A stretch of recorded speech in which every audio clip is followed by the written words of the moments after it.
नमस्कार, जनभावना टाइम्स में आपका बहुत बहुत स्वागत है। आपके साथ मैं हूं अंकिता और हमारे साथ हैं बेहद खास मेहमान रामवंजी सुतार, आधुनिक भारत में महान विभूतियों की मूर्तियों के महान शिल्पकार, वो शख्सियत जो सम्मान के आभूषणों से सजी हुई है, जिनकी काबिलियत के सामने दुनिया सजदा करती है। स्टैच्यू ऑफ यूनिटी को आकार देने और साकार करने वाले रामवंजी सुतार भारत की अनमोल पहचान है। देश में तमाम मूर्तियों को अपनी उंगलियों से आकार देने वाले रामवंजी सुतार अब अयोध्या में भगवान श्री राम की मूर्ति का निर्माण कर रहे हैं। सर, बहुत बहुत स्वागत है आपका, जो आपने वक्त निकाला है, जो समय दिया है जनभावना टाइम्स से बातचीत के लिए। बहुत बहुत शुक्रिया। थैंक यू सर, सबसे पहले हम यही आपसे जानना चाहेंगे, बातचीत के सिलसिले को आगे बढ़ाते हुए, कि देश आज़ादी का 75वां वर्ष मना रहा है और आप उस वक्त युवा काल में रहे हैं। तब से अब तक आपने देश में किस तरह का बदलाव देखा है? आज़ादी के 75 साल बाद आज आप देश को किस तरह से देखते हैं? ये तो जमीन आसमान का फ़र्क है।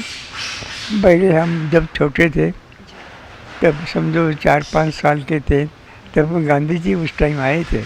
उस टाइम तो मतलब विदेशी कपड़े जलाने का प्रोग्राम था उस टाइम। हम 95 सर, उस टाइम हमारा जन्म देते 1925 का है। समझो 1930 में समझो उस टाइम आधे विदेशी कपड़े जलाने प्रोग्राम था। हमारे स्कूल के सामने ये प्रोग्राम था और इस तरह से फिर हम भी वहाँ खड़े थे। छोटा था हम, तो मेरे यहाँ पे कैप थी, तो किसी ने कहा कि ये भी कैप विदेशी है, तो हमें टोपी डालना पड़ा। उस टाइम गांधी जी के विचार जो है ना, गांव की सफाई करना, न सब तरुण लोग ने लाठी लेजिम चलाना, कोई शत्रु नज़दीक ना आए, गांव साफ रखना, इस तरह से बातचीत होती थी। और उस टाइम भी मतलब चीनी नहीं खाना, गुड़ खाना, इस तरह से भी गांव में इस तरह से होता था। गांव में इस तरह से प्रचार होता था। तो उस टाइम इस तरह से स्कूल में भी हम खूब अच्छे स्कूल की मतलब पोताई करना, जल्दी आज जाके घंटी बजाना, मतलब इस तरह से सेवा भाव गुरु जी को करना, इस तरह से बचपन से आदत थी हमारे। सर, आज जिस तरह से देश तरक्की कर रहा है, लगातार आगे बढ़ता हुआ नज़र आ रहा है, आज मोदी जी को विश्व गुरु कहा जा रहा है, तो आपको क्या लगता है कि हमारा जो देश है वो सही दिशा में आगे बढ़ रहा है विकास के तौर पर अगर देखा जाए तो? बिल्कुल, जहाँ देखिए मोदी जी का जो विचार है उस तरह से लोग कर रहे हैं, उससे उसके मुताबिक ही चल रहे हैं। जैसे पीछे थे उससे काफ़ी फ़र्क है, लोगों में काफ़ी उत्साह आए हैं, मोदी उत्साह देते हैं। आगे बहुत सारे प्लान भी मोदी जी दे रहे हैं, उसके मुताबिक लोग चले, ये भी इतना आशा कर रहे हैं। काफ़ी प्रोग्रेस उसे दे, दुनिया को एक उदाहरण के तौर पर हमारा देश दे सकता है।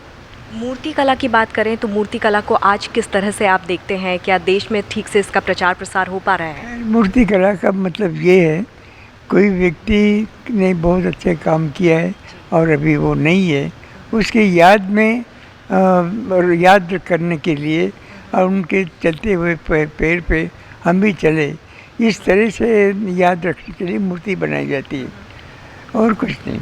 कोई भी चाहे भगवान के रहे, उनके विचार चाहे उनके उपदेश, उस तरह चलने का, इसीलिए मूर्ति बनाई जाती है। हमेशा याद रखें क्या कहते हैं, हम क्या करना चाहिए।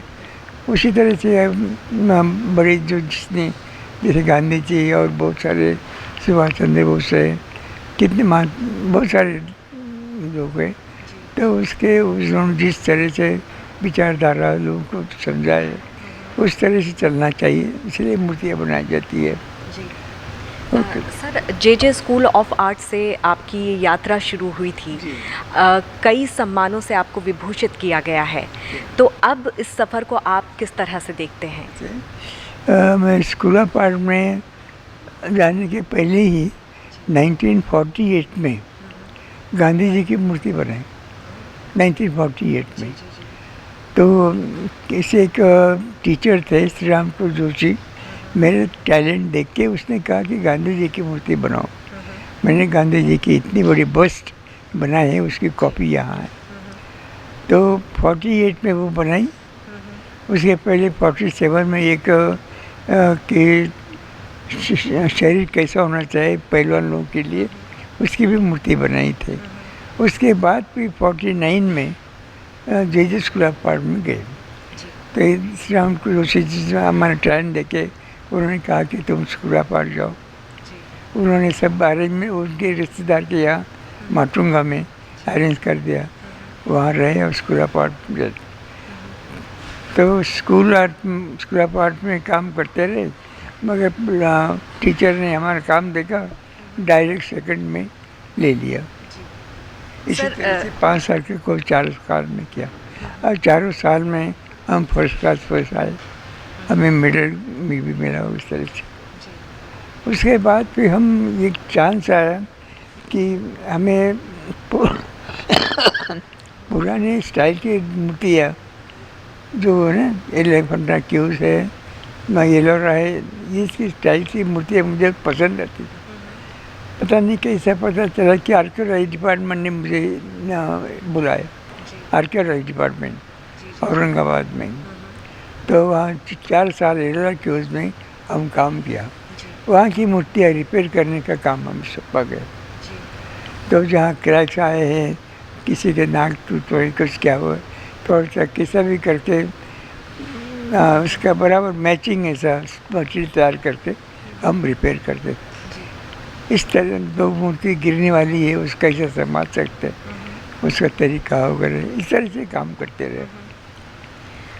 सर, बापू को लेकर आपका विशेष लगाव देखने को मिलता है। आपने जिस तरह से बताया कि 1948 में ही आपने सबसे पहले बापू की मूर्ति बनाई थी और 150 देशों में अब तक आपने 350 बापू की मूर्तियां बनाई हैं, 450 मूर्तियां बनाई हैं। ऐसे में बापू के लिए आप क्या कुछ कहना चाहेंगे? आपके मन में क्या कुछ है? बापू जी के महात्मा गांधी के लिए ना जी, तो मुझे तो उनका विचार है और लोगों को समझाना जो है, और उनका एक शब्द है विदेशी अपना, एक शब्द है कि जिसे गरीब लोगों को दूर नहीं करना चाहिए, प्यार करना चाहिए। इस तरह से उनका एक लोगों को ये था, तब जाके दुनिया में शांति आ सकती है। इस तरह से और उस तरह से हमने उसकी मूर्ति भी बनाई है। इस तरह से बहुत जगह लगाने की हमारे प्रयास किया और लग रहे हैं। सर, आपने बहुत सारी मूर्तियाँ यहाँ पर बनाई हैं। हम यहाँ पर देख सकते हैं कि किस तरह से आप लोगों को भी प्रेरित कर रहे हैं।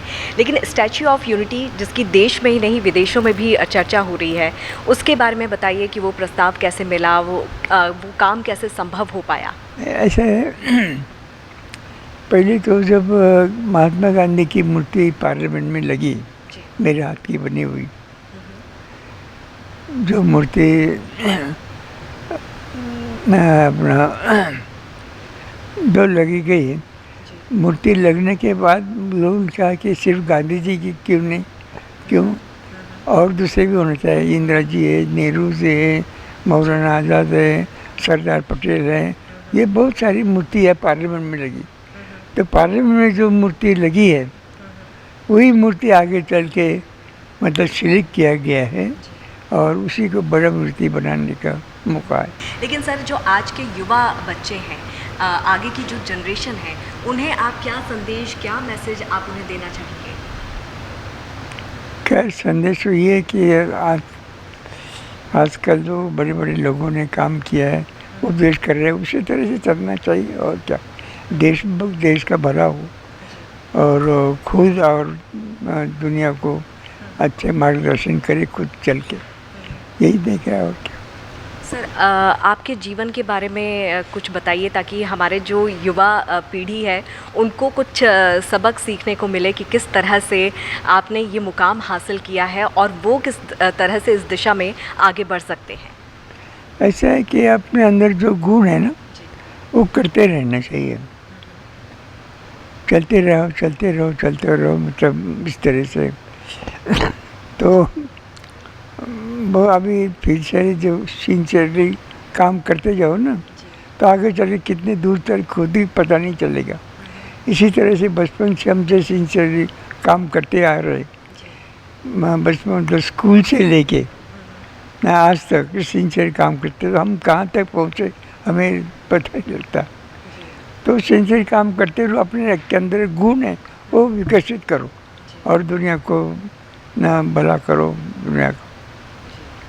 बहुत बहुत शुक्रिया जनभावना टाइम्स को जो आपने वक्त दिया है, जो समय दिया, आपका बहुत बहुत शुक्रिया।